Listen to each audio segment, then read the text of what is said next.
നമസ്കാരം. എല്ലാ മാന്യപ്രേക്ഷകർക്കും ബി പോസിറ്റീവിന്റെ പുതുപുത്തൻ എപ്പിസോഡിലേക്ക് സ്വാഗതം. ശ്രീലക്ഷ്മി, നമ്മൾ എല്ലാ ദിവസവും ഒരുപാട് വിശേഷങ്ങൾ നമ്മുടെ പ്രേക്ഷകരിലേക്ക് എത്തിക്കാൻ നോക്കും. അതെ, തീർച്ചയായിട്ടും കപിക. കാരണം നമ്മൾ സ്പോർട്സ് ആയിട്ട് ബന്ധപ്പെട്ട ഒരു സംഭവം നടന്ന ദിവസമാണ് ഇന്ന്. എടുത്തു പറയേണ്ട ഒരു കാര്യം എന്ന് വെച്ചാൽ ഇന്ന് ചാമിൻ ധവാസ്, നമ്മളെ ശ്രീലങ്കൻ ക്രിക്കറ്റ് താരമായ ചാമിൻ ധവാസ് ജനിച്ച ദിവസമാണ് ഇന്ന്. അതേപോലെ തന്നെ നമ്മുടെ ന്യൂസിലാൻഡിലെ ക്രിക്കറ്റ് പ്ലെയർ ആയിട്ടുള്ള ഡാനിയൽ വെറ്റോറി, അദ്ദേഹം ജനിച്ചത് ഈ ഒരു ദിവസമാണ്. രണ്ടുപേർക്കും നമ്മുടെ ബി പോസിറ്റീവിന്റെ വക ഒരു ഹാപ്പി ബർത്ത്ഡേ ഞങ്ങൾ വിഷ് ചെയ്യാണ്. അപ്പൊ അതേപോലെ തന്നെ വേറെയും ചില സംഭവങ്ങൾ നടന്നിട്ടുണ്ട് അല്ലേ? അതെ, നമ്മളെ എല്ലാവർക്കും പ്രശസ്തമായിട്ടുള്ള ഒരു കായിക താരം കാൾ ലൂയിസ്, ലോങ് ജമ്പിന് പ്രശസ്തനായിട്ടുള്ള ഒരാളാണ് അദ്ദേഹം. അദ്ദേഹത്തിന്റെ സ്വന്തം റെക്കോർഡ് തന്നെ തകർത്ത് മാറ്റിയ ഒരാളാണ് അദ്ദേഹം. ഈ ഒരു ദിവസമാണ് ആ റെക്കോർഡ് മാറ്റിയത്. തീർച്ചയായിട്ടും. അപ്പൊ ഇത് ഈ പറഞ്ഞ പോലെ ഇന്നത്തെ ഒരു ദിവസം എന്ന് പറയുമ്പോൾ സ്പോർട്സിൽ ഒരുപാട് റിലേറ്റഡ് ആയിട്ട് നിൽക്കുന്ന ഒരു ദിവസമാണ്. അപ്പൊ സ്പോർട്സ് എന്ന് പറയുമ്പോഴത്തേക്കും നമുക്ക് ഒരു പ്രായം ഇല്ലാണ്ട് എല്ലാവരും ഇഷ്ടപ്പെടുന്ന ഒരു കാര്യമാണ്. കൊച്ചു കുട്ടികളാണെങ്കിൽ അവർക്ക് കളിക്കുക, അതേപോലെ തന്നെ നമ്മുടെ എന്താ പറയാ വലിയ ആളുകളാണെങ്കിലും മുതിർന്ന പൗരന്മാരാണെങ്കിലും നമ്മളൊക്കെ എല്ലാ പ്രായത്തിലുള്ള ആൾക്കാർ ഒരുമിച്ചിരുന്ന് ഇപ്പൊ ടി വിയിൽ ക്രിക്കറ്റ് ഒക്കെ വരുമ്പോഴത്തേക്കും വേൾഡ് കപ്പ് ഒക്കെ വരുമ്പോഴത്തേക്കും പ്രായമില്ല അല്ലെ എല്ലാവരും. അതെ, തീർച്ചയായിട്ടും. കാരണം നമ്മൾ എല്ലാവരും കുഞ്ഞിലെ മുതൽ എൻകറേജ് ചെയ്യുന്ന ഒരു കാര്യം തന്നെയാണ് സ്പോർട്സ് എന്ന് പറയുന്നത്. കാരണം ക്രിക്കറ്റ് കണ്ടു തുടങ്ങുക, ഫുട്ബോൾ കണ്ടു തുടങ്ങുക, കാരണം കണ്ടുതുടങ്ങാൻ മാത്രമല്ല കളിക്കുക. നമ്മുടെ ശരീരത്തിന് ഒരുപാട് എന്താ പറയാ ഉത്തേജനം തരുന്ന ഒരു കാര്യമാണ്. അതേപോലെ തന്നെ മനസ്സിനാണെങ്കിലും, കാരണം നമ്മൾ കൊച്ചിലോട്ടെ കളിച്ചൊക്കെ തുടങ്ങുമ്പോഴാണ് ഒരു ടീം സ്പിരിറ്റ് അല്ലെ അങ്ങനെ വരിക. അതേപോലെ തന്നെ എന്താ പറയാ എല്ലാം ഒരു പോസിറ്റീവായിട്ട് എടുക്കാൻ നമ്മളെ സഹായിക്കും. അതെ, മറ്റു കലകളെക്കാളും ഒരുപാട് തരത്തിൽ നോക്കുകയാണെങ്കിൽ ഡിഫറെന്റ് ആണ് ഇത്. അപ്പൊ നമ്മൾ എന്തായാലും ഇപ്പൊ പറഞ്ഞു വന്നത് കായികത്തിനെ പറ്റിയാണ്. പക്ഷെ ആ കായികത്തിന് ഇത്തിരി കൂടി ഒന്ന് മധുരം പകരാനായിട്ട് നമുക്ക് നല്ലൊരു സംഗീതം കേട്ടിട്ട് വന്നാലോ? തീർച്ചയായിട്ടും നമുക്ക് കാണാം നമ്മുടെ ആദ്യത്തെ സെഗ്മെന്റ് ശുഭസംഗീതം.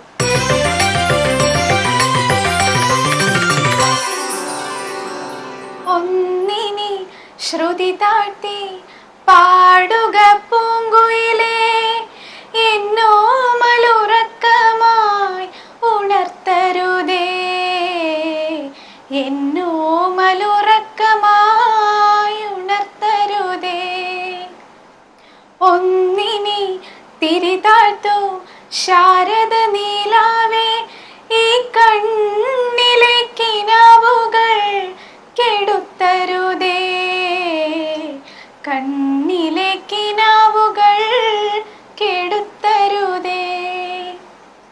ഒന്നിനി ശ്രുതി താഴ്ത്തി പാടുക പൂങ്കുയിലേ, എന്നോ മലുറക്കമായി ഉണർത്തരുതേ, എന്നോ മലുറക്കമായി ഉണർത്തരുതേ.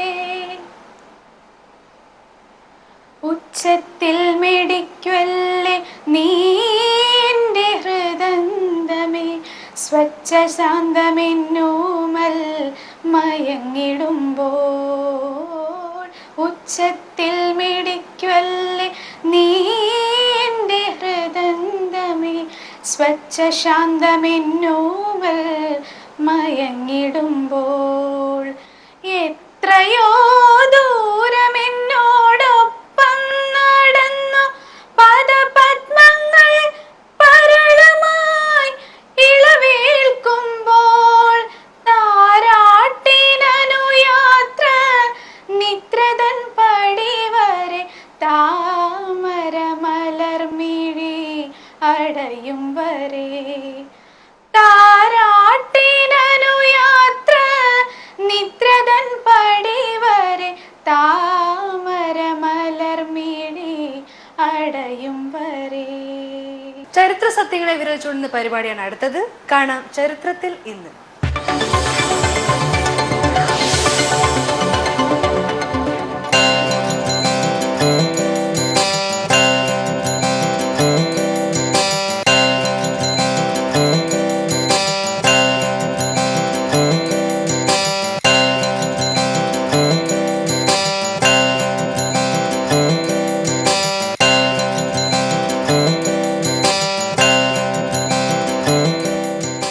പ്രശസ്ത സംഗീതജ്ഞയും അധ്യാപികയുമായ കെ ഓമനക്കുട്ടി ടീച്ചറാണ് നമ്മുടെ ഇന്നത്തെ ഗസ്റ്റ്. നമുക്ക് ഓമനക്കുട്ടി ടീച്ചർ നമുക്ക് ഒരുപാട് കേട്ടിട്ടുള്ള ഒരു കാര്യമാണ്, നമുക്ക് എല്ലാവർക്കും അറിയാം. അതേപോലെ തന്നെ ശ്രീകുമാറിന്റെയും സഹോദരിയാണ്, അതേപോലെ തന്നെ നമ്മുടെ ചിത്ര ചേച്ചിയുടെ ഒക്കെ ഗുരുവും കൂടെയാണ് ഓമനക്കുട്ടി ടീച്ചർ. അപ്പൊ എന്തായാലും ടീച്ചറിന് നമ്മുടെ പ്രേക്ഷകരുമായിട്ട് എന്തൊക്കെയാണ് പറയാനുള്ളത് എന്നറിയാൻ വേണ്ടിയിട്ട് നമുക്ക് കാണാം നമ്മുടെ അടുത്ത സെഗ്മെന്റ് എനിക്ക് പറയാനുള്ളത്.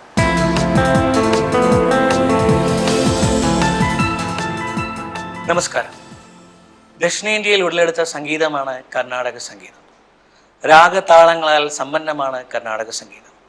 ആ രാഗതാളങ്ങളെ സ്വന്തം ജീവിതത്തിലേക്ക് ആവാഹിച്ച ഒരു പ്രഗത്ഭയായ സംഗീതജ്ഞ, കർണാടക സംഗീത രംഗത്ത് മിന്നിത്തിളങ്ങുന്ന ഒരു വ്യക്തിത്വം. ശരിക്കും നമ്മളെല്ലാവരും കേൾക്കാൻ കാതൂർത്തിരിക്കുന്ന ശബ്ദത്തിന് ഉടമ.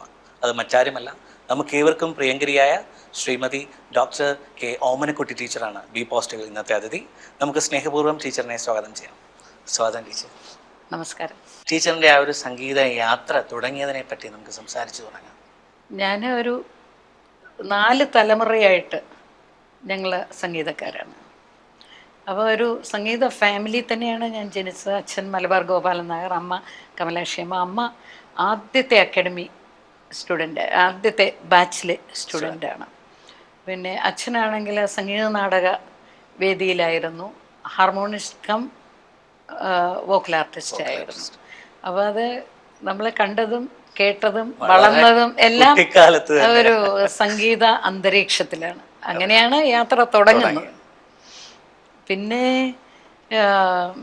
SLC പാസ്സായിട്ട് ഞാൻ വിമൻസ് കോളേജിൽ ചേർന്ന് അവിടെ പ്രീ യൂണിവേഴ്സിറ്റിയാണ് പഠിച്ചത്.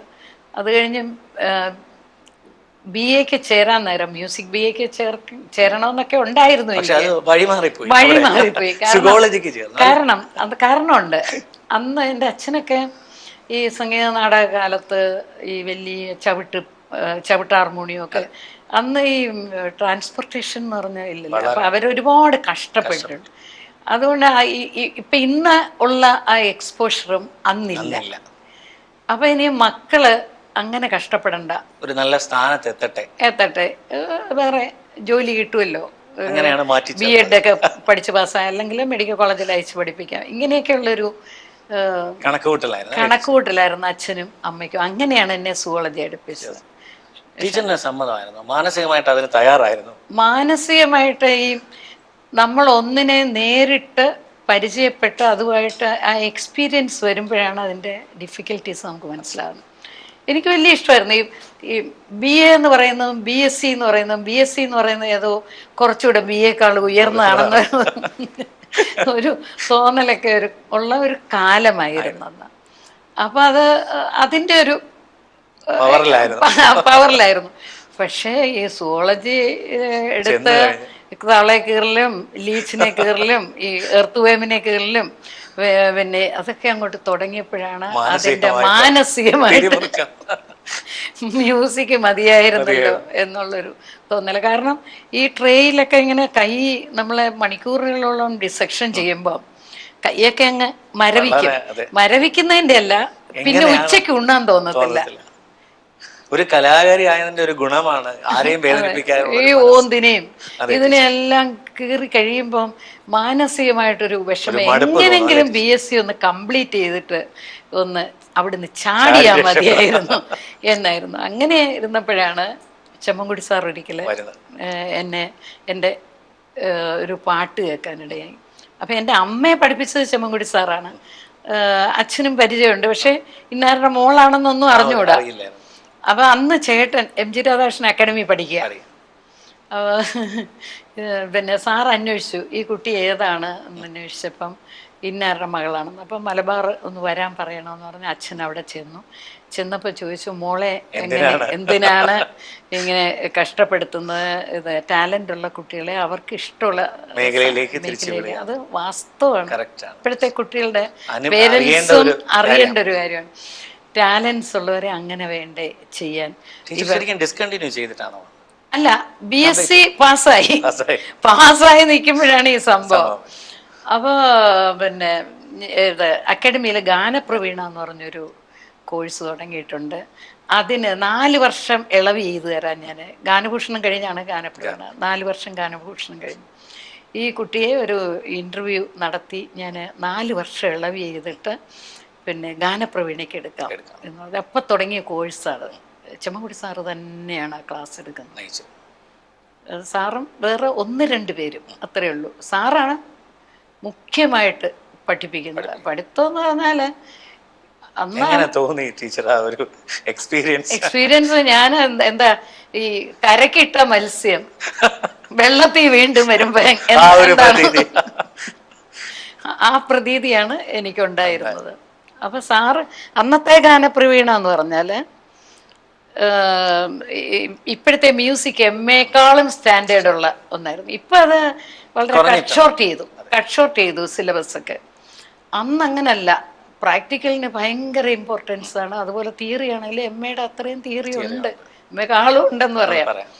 അപ്പൊ അത് പഠിച്ചെടുക്കാൻ ഞാൻ കുറേ വിഷമിച്ചു. കാരണം ഞാൻ കൊച്ചിലെ പഠിച്ചിട്ടുള്ളതേ ഉള്ളൂ, അച്ഛൻ പഠിപ്പിച്ചിട്ടുള്ളതേ ഉള്ളൂ. പിന്നെ ഇതിനു വേണ്ടി പ്രഭാകരമ സാറിൻ്റെ കൂടെ പഠിച്ചു, സാറിൻ്റെ കീഴിൽ പഠിച്ചു.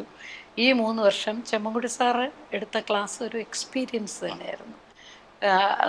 സാറ് പോയി കഴിഞ്ഞ ഉടനെ വന്നത് GN ബാലസുബ്രഹ്മണ്യം, ഈ ഡോയൻസ് ഓഫ് മ്യൂസിക് എന്ന് പറയാവുന്ന അതുപോലെ തന്നെ സീതാരാമയ്യർ സാറ്, പിന്നെ ഇങ്ങനെയുള്ള ആളുകളാണ്, ഹരിഹരഭാവർ സാറ്, ഇവരെല്ലാം ഭയങ്കര എക്സ്പെർട്സ് ആണ്. അപ്പൊ അവരുടെ കീഴിൽ പഠിക്കാൻ കിട്ടിയ ഒരു അവസരം, അതാണ് എൻ്റെ ജീവിതത്തിലെ ഏറ്റവും വലിയ ഭാഗ്യം. അത് വെച്ചാണ് എനിക്ക് ഓൾ ഇന്ത്യ റേഡിയോയിൽ ഇത് പാസ്സായി കഴിഞ്ഞ ഉടനെ ഒരാഴ്ചക്കകം എനിക്ക് ഓൾ ഇന്ത്യ റേഡിയോയിൽ അനൗൺസറായിട്ട് കിട്ടി. അതൊരു എക്സ്പീരിയൻസ് ആയിരുന്നു. അന്നത്തെ പ്രായവും ഇത് ഒരുപാട് പേരെ കാണാം, ഒരുപാട് സിനിമയിലുള്ള ആൾക്കാർ വരും, വലിയ വലിയ വലിയ ആളുകൾ വന്ന് സംസാരിക്കും അവിടെ, റെക്കോർഡിങ്. പിന്നെ ചേർത്തല ഗോപാലൻ നായർ സാറുള്ള കാലം, സാർ എന്നും എന്നെ ഉദയഗീതം പാടിക്കും. അപ്പൊ അതൊരു ഇഷ്ടമുള്ളൊരു കാലമായിരുന്നു ആ 3 മാസം. അപ്പൊ അങ്ങനെ അവിടെ ഇരുന്നപ്പോഴാണ് ഇവിടെ ഒരു വേക്കൻസി വന്നപ്പം എൻ്റെ അച്ഛനും ഒക്കെ വളരെ നിർബന്ധം ഞാൻ കോളേജിൽ ഇരുന്നാൽ മതി. മറ്റേത് എന്ന് പറഞ്ഞാൽ ചിലപ്പോൾ ഈ ഇലക്ഷൻ കാലത്തൊക്കെ രാത്രി 12 മണി 1 മണി 2 മണി വരെയൊക്കെ ഓൾ ഇന്ത്യ റേഡിയോയിൽ ഇരിക്കേണ്ട ഒരു കാലമായിരുന്നു. അപ്പോൾ എൻ്റെ കല്യാണവും കഴിഞ്ഞിട്ടില്ല. അപ്പൊ അച്ഛന് സ്നേഹത്തോടു കൂടിയുള്ള അച്ഛൻ്റെ ഒരു പ്രൊട്ടക്ഷൻ എന്ന് പറയാം. അതെ അതെ. അപ്പൊ അച്ഛൻ വിചാരിച്ചു മറ്റേ ഒരു ടീച്ചിങ് ജോബ് ആണെങ്കിൽ ഒന്നുകൂടെ അതിനൊരു ബന്ധമുണ്ട്, വൈകുന്നേരം 4 മണിക്ക് വീട്ടിൽ വരാം, 9:30 പോയാൽ മതി, പിന്നെ മ്യൂസിക്കുമാണ്. അതാ. പക്ഷേ ഈ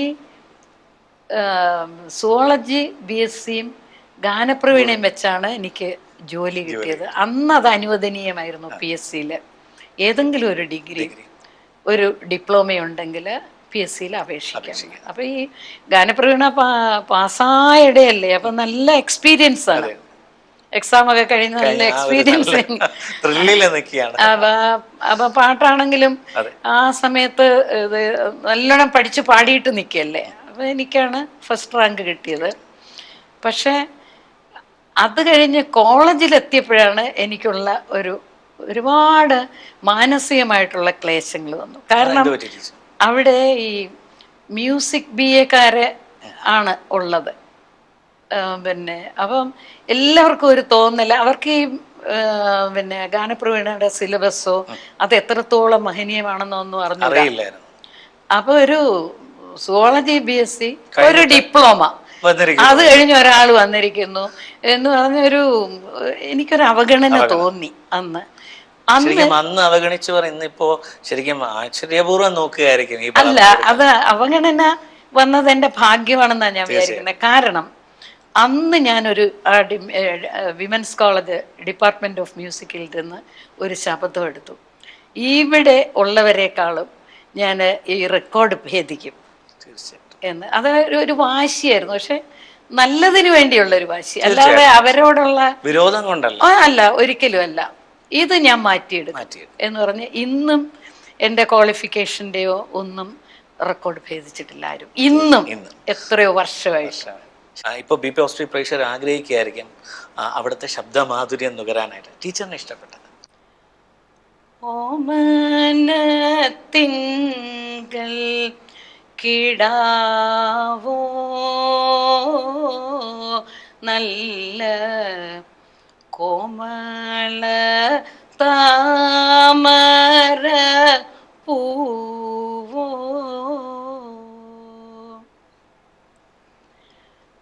പൂവിൽ നിറഞ്ഞ മധുവോ പരി പൂർണേന്ദു തൻ്റെ നീലാവോ